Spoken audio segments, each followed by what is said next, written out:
brief agenda here. The types of problems that we're going to cover in the session today is, first of all, how do you identify what products weren't purchased by a customer, and we'll also look at doing some combined sets. Then we have an example looking at how do you show the top N versus others. Then just something interesting to show how you can use a set inside of a set. Then dynamic grouping, so we can easily do static grouping of different members within a dimension. This one's going to look at how you dynamically do that according to a formula. Then we'll look at conditional suppression. So this is sort of a data security example of how you can use sets for data security. Then cohort analysis is another one that comes up quite frequently, I think, on the forum. So we'll show how to do that with sets. And then, as was mentioned by Patrick, a couple of examples looking at market basket analysis. So I'll show one example using sets, and then another one using data blending and actions as well. So we've got kind of a packed agenda. I hope we can get through this in an hour. And you'll have the workbook available after as well. So if you miss anything, don't worry about it. You'll have the workbook to go back and look at how some of the stuff was done. I'll post that right after the session. So all the examples, almost all of them except one, are done on Superstore data. I just try to add a little bit of different context since everyone's probably a little bit exhausted of Superstore data. So let's pretend this example is about wealth management. So a portfolio manager, something that they're interested in doing is knowing who of their high net wealth customers have not purchased the obviously best stock on the New York Stock Exchange, data. And so they want to be able to go sell that stock to their high net wealth customers. So now just kind of to translate this into Superstore terms, we're going to use category as the stock ticker, if you imagine, and then sales threshold is going to be what's the total wealth of a given client, I guess, in this wealth management firm. So here we can see of the people who have not invested in appliances and who are worth more than $40,600. At the top of the list is Christine Connolly.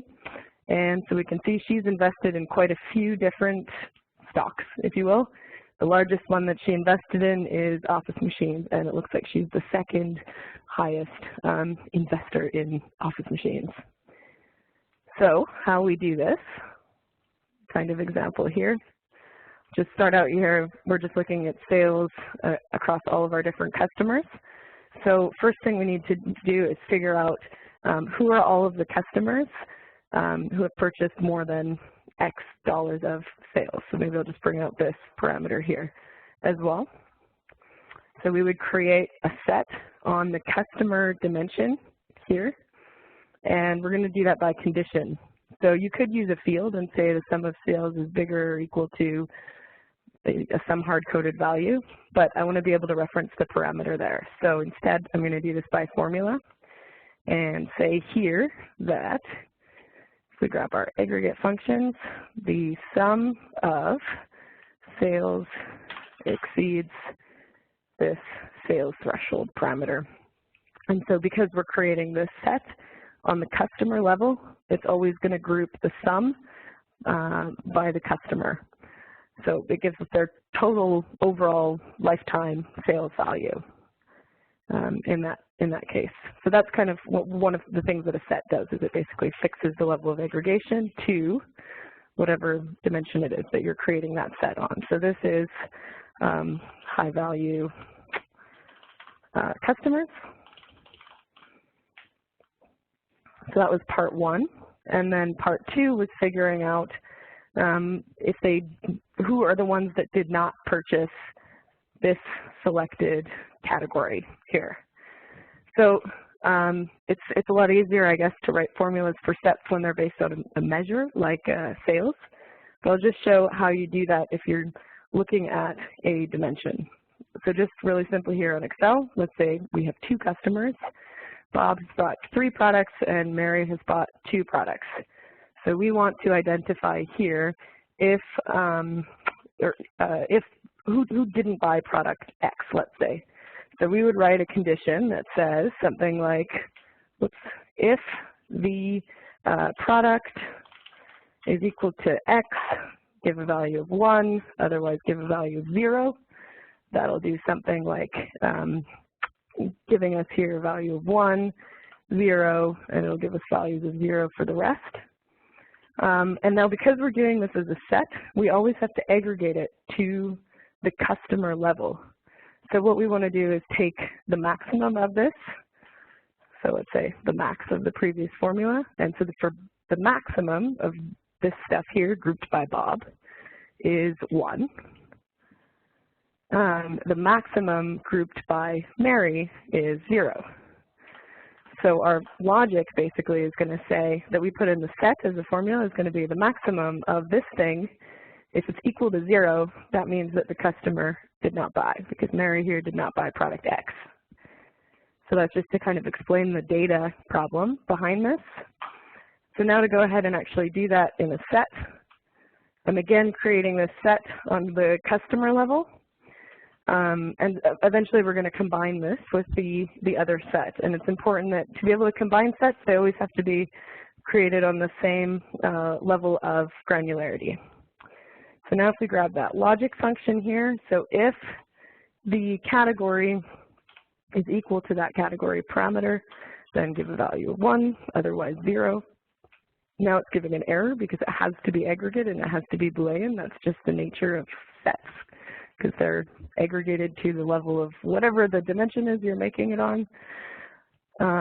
And it's a true-false condition. They're either in the set or out of the set. So we'll aggregate this now and make it by Boolean by saying it's equal to 0. I would say that pretty much anything that you're going to want to do with the set will follow, the formula will follow this type of logic.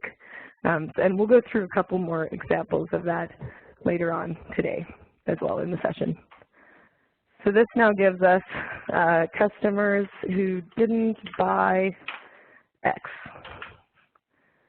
let's say.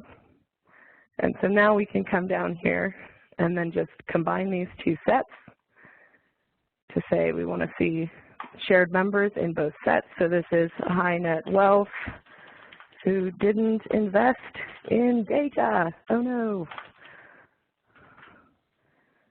And so now if we replace that on our customers, showing in versus out, right? But what we want to do is just show the members in the set. And so now we see that there's like about 10 of them or so according to these parameters here. And then that changes, of course, as we change the, quote, stock that we're looking at. All right, so that was the first example. Second example here is looking at the top N versus others. So each one of these lines here, that represents all the other states, and these are the top N. So the top N is by sales, looking at cumulative revenue of each of those states as well. So how would we go about calculating something like this that shows the top 15 or the top 13, everything updates as you go through this. Some things with the color legend to make that work.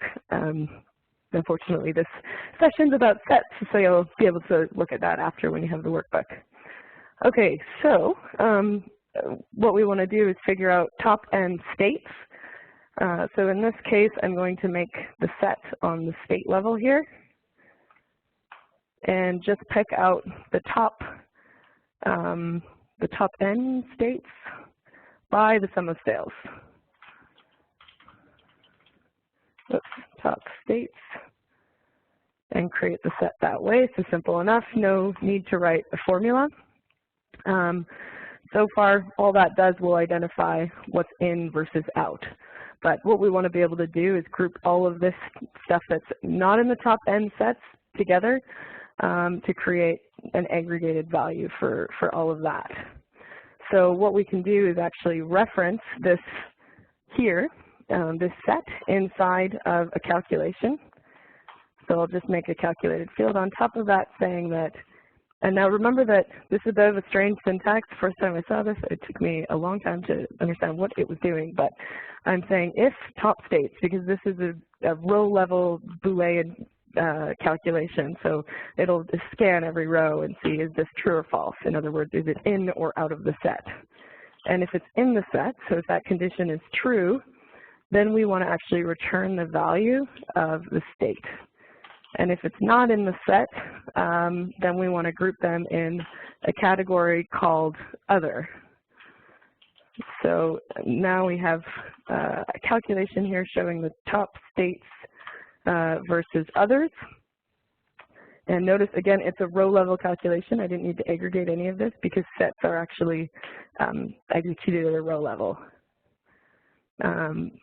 which is why we'll see later on there's something really useful to overcome sort of different levels of aggregation in the view. And so now we'll just use this instead on detail. Whoops. I'll get rid of state, and now it's grouping them all together by the top end versus others. So that is our second example.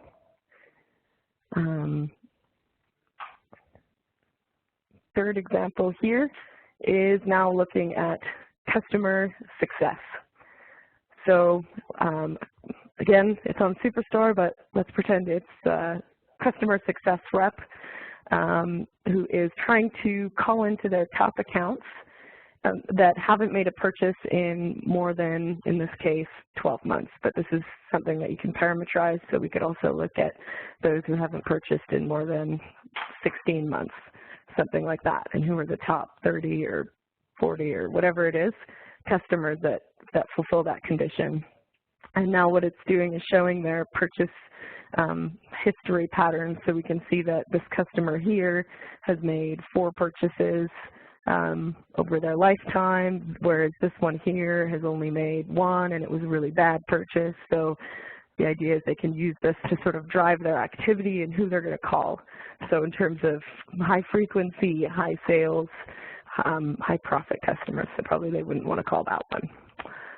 And then, yeah, they can sort of input and decide, you know, how much time do they have, how many customers do they want to look at, and after which point is it hopeless. Maybe they just want to look at those who haven't bought in the last 6 months or something like that. So yeah, and you'll see this is relative to today. So it's looking at, or some date close to today. So it's looking at up to March 2014, or April 2014 rather. So to create this one here, this set, right now we're showing this for all customers, which is like, what? It's kind of a crazy view. And so we want to be able to figure out, this is again going to be on customer level. So we want to be able to figure out, first thing is, who hasn't made a purchase in more than 6 months? So this is going to be a condition, and again by formula. And so in this case, we want to figure out,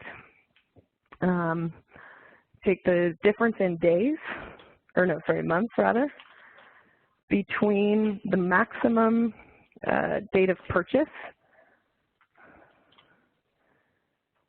and today.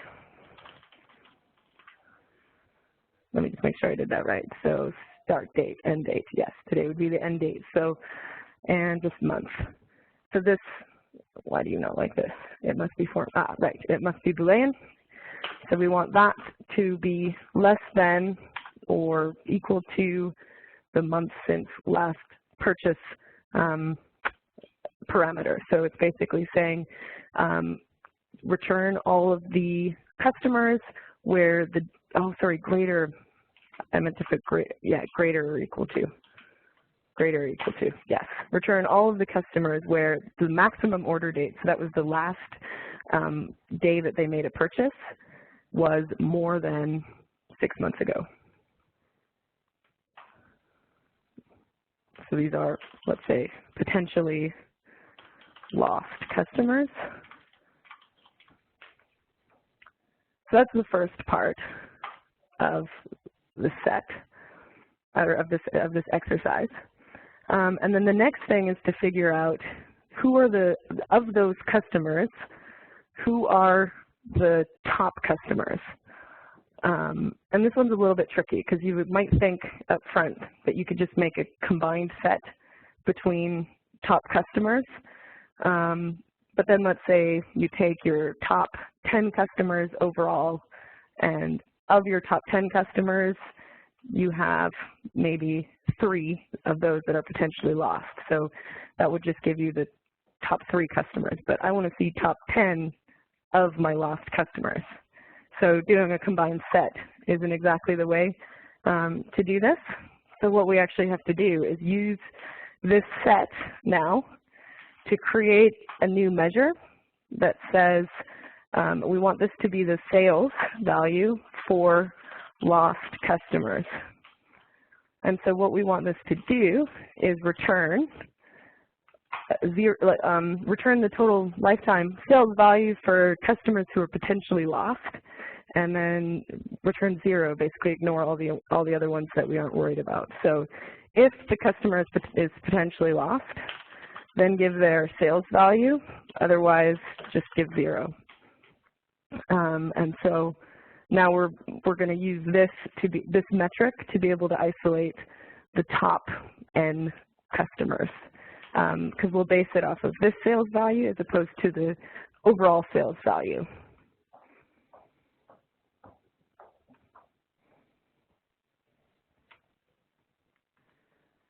And so now we're going to create another set on customer name to figure out the top top sales customers who might be lost. So top, we're going to parameterize this again. We can use the same parameter as before, so top customers. And we're doing this by sales for lost customers. My spelling is terrible. All right.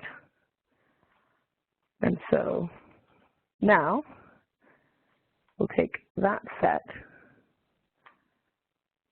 and then use that as our customers and show members in set and show instead of showing in out.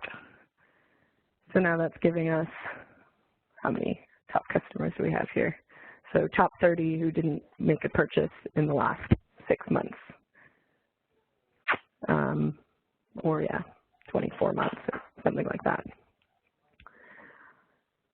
All right, so that one was a little bit more tricky than just a basic combined set.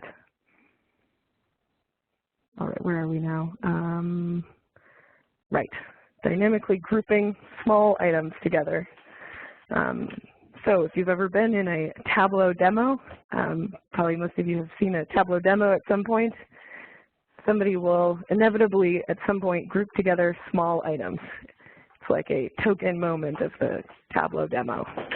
However, if you're kind of skeptical at all, you would point out that, well, hold on, that's a static grouping, and maybe my paper sales explodes and it's the top selling product. I don't want that to be in something called small items. It's clearly important. So we might want to dynamically group together everything that is under a specific sales threshold, and so the definition of that category changes from month to month or however often your data is refreshing.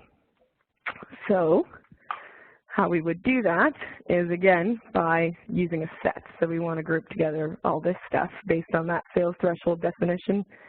Again, if we increase the sales threshold definition to something else, then you might want to include office furnishings or something also in your small items category.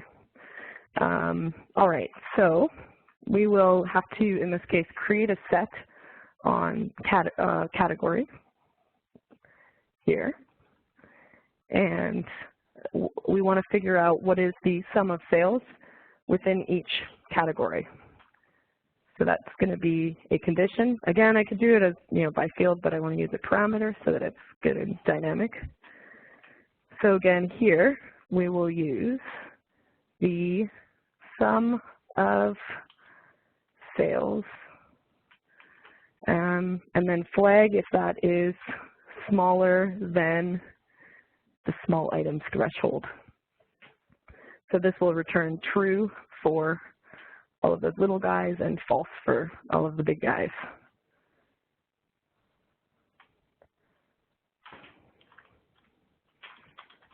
Oops.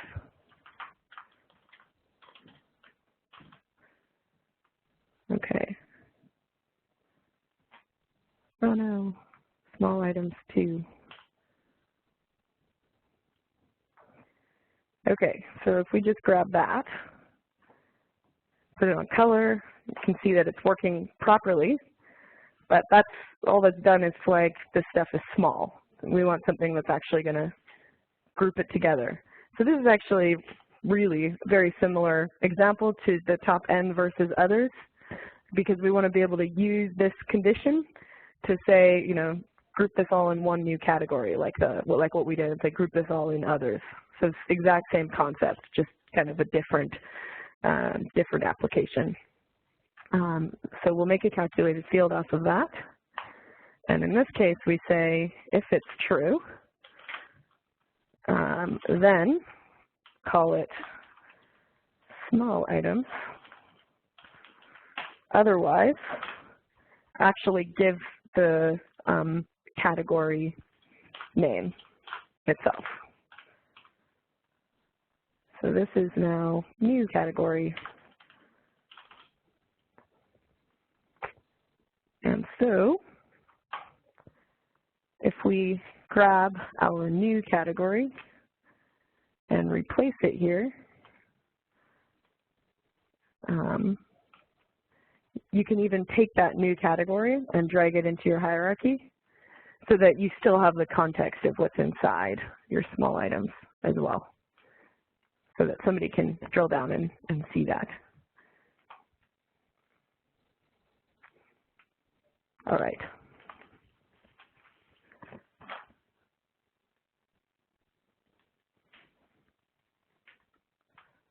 Example 5. So this one is a conditional suppression data security type example. So this is looking at some HR data, and this is showing the total number of vacation hours that have been taken by each department.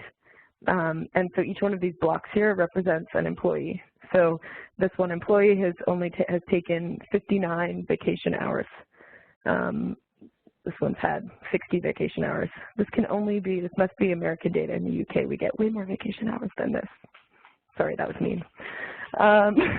Okay, so the idea is the HR department doesn't want to show the employee breakdown if there's less than a certain number of employees in a department, because they might be able to guess who's the person that took, 89 or 90 vacation hours, and then they'll be called a slacker by all of their colleagues, and that would be terrible. So the idea is if there's less than however many employees, in this case it's set to 6, if there's less than 6 employees in a department, don't show the breakdown of employees, just show the total accrued numbers of vacation hours. All right, so how do we do this? At the moment it's showing everything, right? We want to be able to mask it for this type of department here, where that guy would be really mad at that guy. Okay, so again, similar type of concept, totally different application. There's actually very few concepts that you need to know about sets, and like loads of different applications, which is why they're pretty awesome. Okay, so we want to do this on the department name. Where's department name? I can't find it. There it is. Okay. And so we want to figure out what is the count distinct of, and again, could do it by field, but I want to use a parameter, so we'll do it by formula. And figure out what is the count distinct of employees, and where is that bigger than our employee threshold? So just a true-false statement here. So this is departments with more than X employees.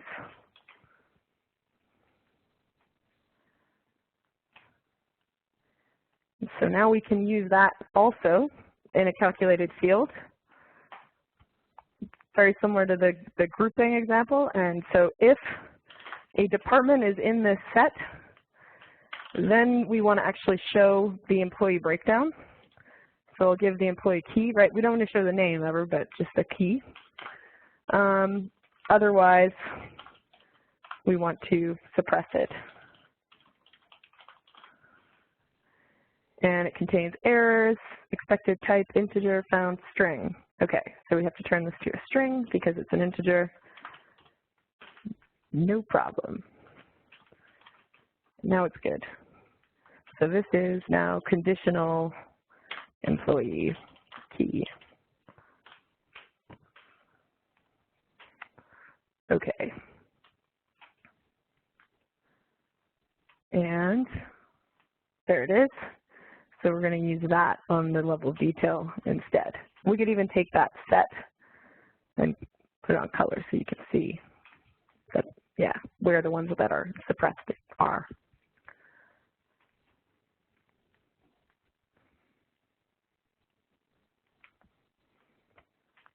All right.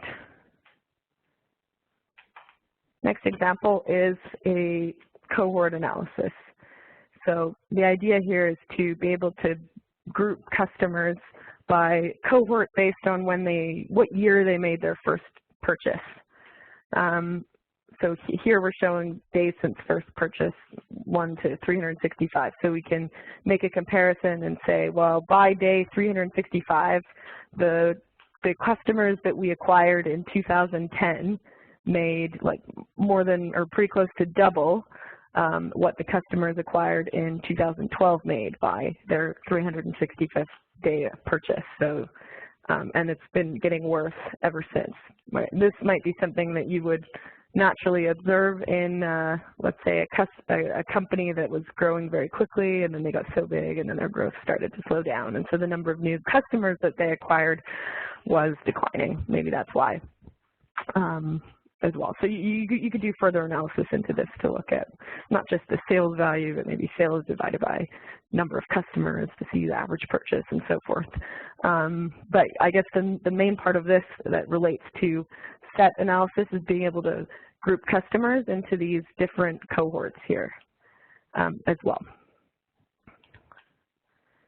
So this is a very sad looking view, I guess. If we just put year of order date on the view, right, it's just showing us 2011 versus 12, 13, 14, and so forth. And so what we want to do is actually be able to bring this all back down to a common baseline. So to be able to group this by cohort, we're going to do this on the customer level. And this one's a little bit more difficult, because our outcome isn't just going to be a Boolean true-false condition.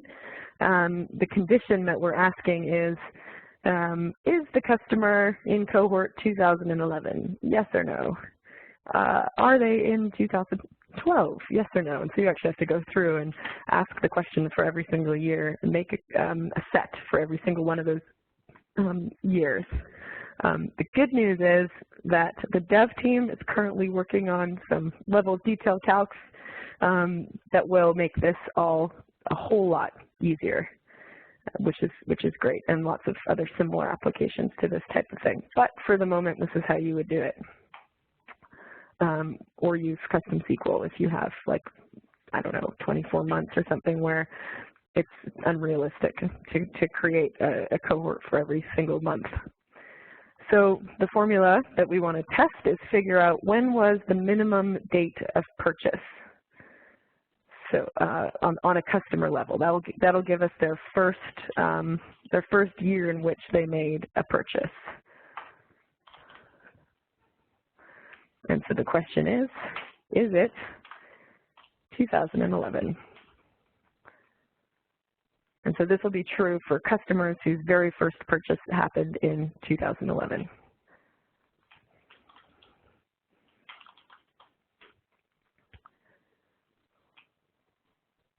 and then I'm kind of lazy, so I'm going to just duplicate this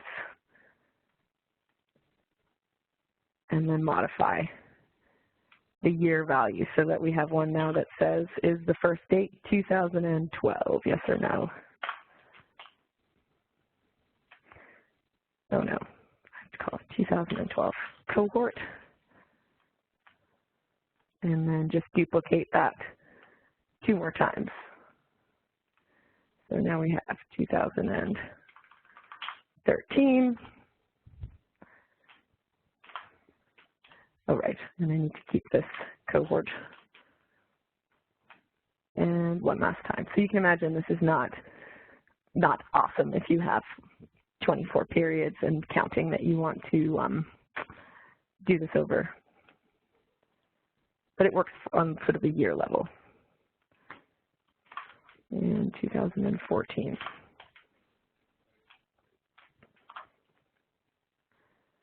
All right, so now we can make we're going to use this because in itself now we have 4 sets. How do you put 4 sets on color? That's kind of hard. So we want to tie this all together into a single field, a single dimension that we will call the cohort. So we're going to look on each level for each customer and see if they're in the 2011 cohort, then we're going to label that with 2011. Else, if they're in the 2012 cohort, then we'll flag them as being in 2012.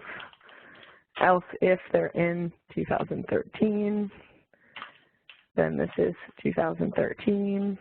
Else, if 2014, then give it a value of 2014.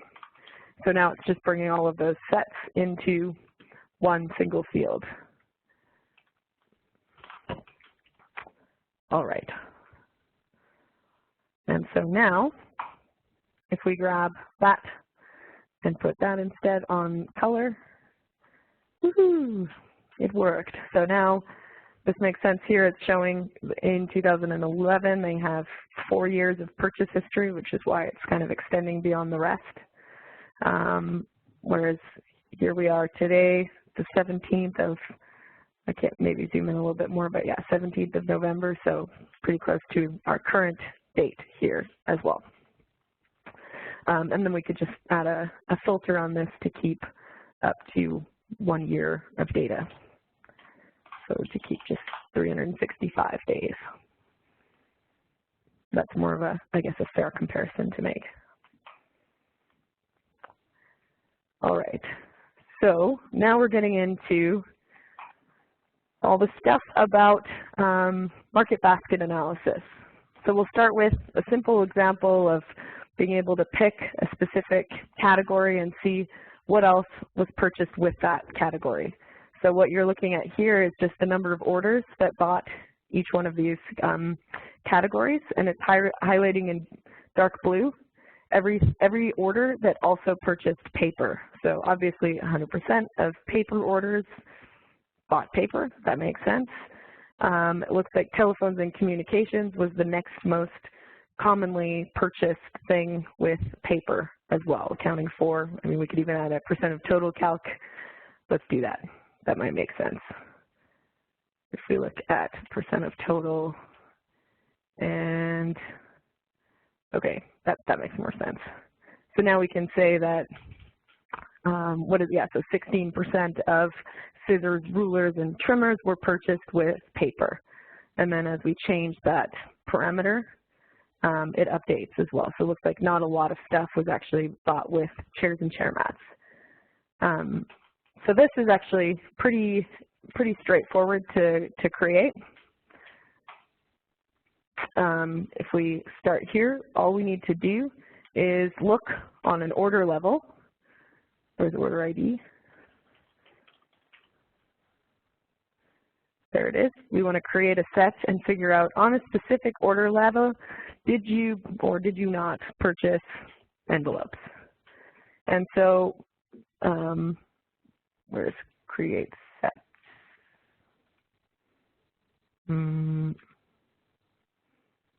Interesting. Okay, that's okay. I have it right here. Orders that purchased X. Let's just bring it up here. So that worked. It's created on an order ID level. And so this is actually, I promised you that that formula would come up again that we saw at the beginning. So when we said, who are all of the high net wealth people who didn't invest in data? This is effectively exactly the same formula, except we're giving a value of 0 instead, or a value of 1 instead of a value of 0. So this will flag, or this formula here is going to be equal to 1 for all orders that did buy envelopes. And yeah, this is also created on an order ID level as opposed to a customer level. That's another one of the differences, I guess. And so if we now grab that, now it's flagging, maybe I like to switch the order here.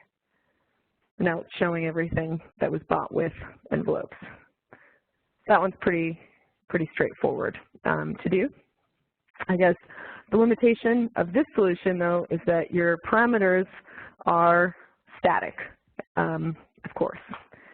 So there's another way to achieve exactly the same thing here using a self-blend, I guess. So this looks here like just a standard, boring old bar chart showing the number of orders that were purchased for each category.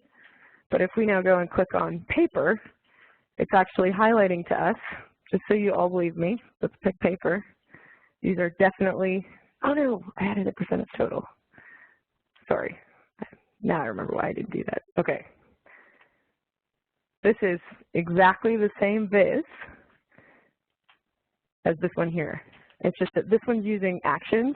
There's no parameters involved. And so for all of the 1,300 people out there who have voted for dynamic parameters, here's one way that you can kind of overcome that by creating this type of solution.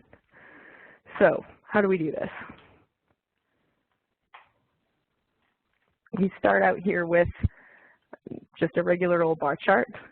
And notice that I've got order ID on the level of detail. So the downside of this, while it overcomes the issue of dynamic parameters, the downside is we need to put order ID on the level of detail, which means if you're, if you have like hundreds of thousands, millions of bajillions of orders, this won't scale well at all because we'll have that many marks in the view. So this will work on, I guess it's the number of orders or whatever the basket analysis is. Let's say you're doing it on patients in a GP surgery. If it's relatively small, then you'll be able to use this type of solution. So actually how it works is we duplicate the data source. This is an exact copy of the other data source. And I'm going to bring in here the sum of sales. Now we need to link this on the category level and remove order ID from the detail of that one. Hold on, now it doesn't look right. Okay, let's reverse engineer the one that works. That'll work better. Okay, so we have order ID from the primary source with order ID on the level of detail. This one here is from the secondary data source, and we don't have order ID on the level of detail. Then this is being blended on category. What's important is that it's not being blended on order ID. And the reason is because we're going to apply an action where the target field in the action is order ID. And so what that means is that action filters only get passed back to the secondary data source if they're actually linked. But if they're not linked, that action will not hit this data source, which is why we're able to keep the context of the total amount of orders from the secondary source. It's like immune to the action filter in a way. So it only affects this pill here, which is the dark blue one. So just to show the action here, it's just targeting the worksheet itself on the order ID field, and that's it. So another advantage of this solution versus using sets is that you don't actually need to write any formulas, which is quite nice as well. And so that's it, really. It's pretty simple to do if you don't have tons and tons of data. All right. Sorry that this didn't work. I'll debug it later. Oh, because it's the sum of sales. That's why. It was supposed to be the count distinctive order ID, and then it would work. Yeah, that was it. Sorry, guys. Dual axis. Synchronize the axis. And then I don't have it in the dashboard. Anyway, I showed you the rest, so you get the idea, but that's more or less how it works. And we'll look at another example of this as well. So another type of market basket you might want to do is looking at multiple combinations of products. So that first one just looked at what happens if, or yeah, show us all the orders that were purchased with paper. But you might also want to ask the question of, show us all of the orders that were purchased with paper and telephones and communications, or paper and binders, something like that. So there's two scenarios here. One is looking at papers or binders and binder accessories, whereas the other one here is looking at papers and binders and binder accessories. So this one has obviously a lot more when you do an OR filter. There's 1,268, whereas this one only has 94 when you do an AND filter. So a couple of different possibilities with that one. So if we look at this example here, I'll just show you those sets that we already have. So we have orders that purchase X. There's also orders that purchase Y. So this is exactly the same set here. It's just that we created a second parameter here, and that's the only difference, is it's referencing parameter 2. So we can look at orders that purchased X and Y by creating a combined set. So this is X and Y, and then we'll do shared members in both sets.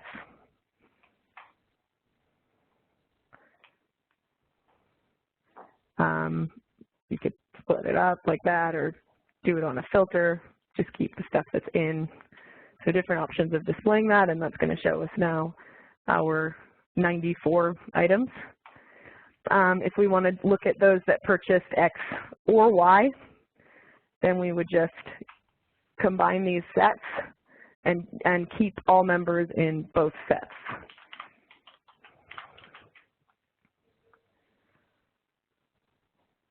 And so that one will replace the filter. Now we're getting that 1,268. So that shows a lot more. In this case, it might make sense to show, whoops, in versus out as well. So obviously, these are all out of the, yeah, I mean, this just makes sense that everything with paper and binders and binder accessories is in the set, since those are the categories that we're looking at. So this is how you would do it with sets, and this is a great method if you're looking at a combination of 2 or 3 or maybe 4 items. But what if you want to look at a combination of loads of different things? Then you need to create a set for every single one, and this becomes a bit of a combinatorics nightmare, I guess. And so this is, again, where actions are awesome. So what we have here is 2 different worksheets. And if I want to see, this is now looking at an OR filter. So if I want to see everything that was purchased with binders and binder accessories or appliances, yeah, whoops, binders and binder,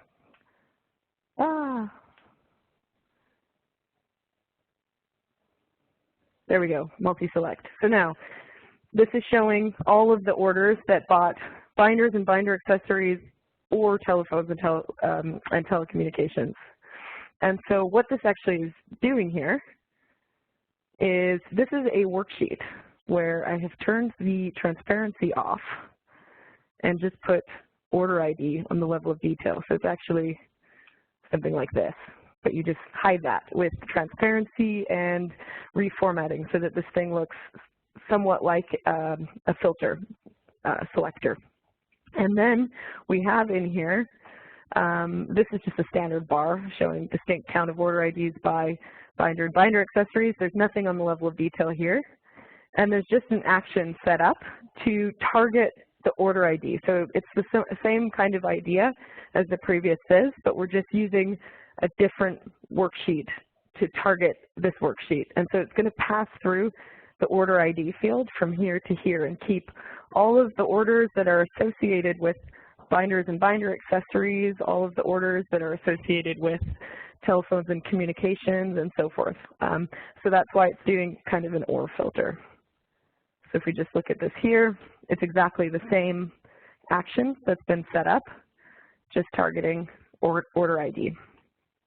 So same kind of concept, just using two worksheets instead of the action targeting the sheet itself to do an OR filter. Then we have one final scenario where we might want to do an AND filter. So show me all of the orders that bought paper and that bought telephones and communications. So notice this right now is at like close to 1,300. Now I click telephones and communications and it drops down to 110 about, because that's how many orders we had within this worksheet that also have telephones and communications. And so then if we want to see, well, what also purchased computer peripherals, right now it looks like there's like 16 of those, or 14 rather. So we click on that and now we have 14 orders that have this and this and this. And then we can eventually go and see the order details for things that bought all of these three things. I know the visual experts on the line, you're going to yell at me for pies and be like, what are you doing? That's okay. I like to be out there. So this is, I guess, a better scenario. You would never analyze your orders probably in this way, but a better scenario for this type of thing is if you're looking at patients and you want to see the co-occurrence of different diseases, so diabetes and high blood pressure and high cholesterol. And so then you might want to see, well, what are the patients that have those three combinations of things, and look across time and see, well, when did, I mean, these are orders that are all occurring at the same time, but you could look in this type of viz and see when did which disease occur first and second, and see if there's some kind of causal pattern across the diseases for those types of patients. So that was the idea of this viz. I guess it doesn't really make much sense with Superstore data. But yeah, so the way that this works is actually exactly the same as all the other ones. Very similar concepts that keep repeating themselves, right? So it's just targeting itself on the order ID field. So it's exactly the same concept as the previous viz as well. And the other action here is just a menu action to go to the order details, which is nothing particularly special, I guess. So we have 8 minutes left for questions, which is great. So I guess I will leave it to you guys now. If you have any questions, you want to unmute yourself. Yeah, if there's any questions, I can, if you raise your hand, I don't see anyone with their hands raised at the moment, but we'll give folks just a minute to go ahead and see if there are any questions for follow-up. Bethany, that was great. All sorts of ideas for using sets, and I know for me it's trying to utilize set solutions and make it more of a tool is something that I've been trying to achieve for a long time. So so it's great to have this refresher and all this information. Oh, thanks. Yeah. You know, I don't see any hands up, So I think we'll go ahead and leave it there. And so thank you so much again for joining today. And a reminder, I guess, for folks that we will have this recorded and we'll put it up online after the session is over with, so you can replay it. And as Bethany said, we'll have the workbooks available as well, so you can go through and do it yourself. I guess that's everything for today. We're looking for presenters for next month and in the future, and so if you have an idea for a presentation or you'd like to present, please email me at or email our community team at community@tableausoftware.com. Again, thank you so much, Bethany. That was a great presentation today. And I'm sure we all pause. I don't want to unmute everyone. When we usually get a lot of background noise when I've done that, so I'll stay away from that. But it was a pleasure having you join us this morning and taking some time from London to walk us through all of this. So thank you again. All right, anytime. So yeah, okay. we'll go ahead and post the workbook so everyone has that as well. Okay. Well, thank you again. And Thanks, I'll go ahead and be shutting it down. Bye. Okay.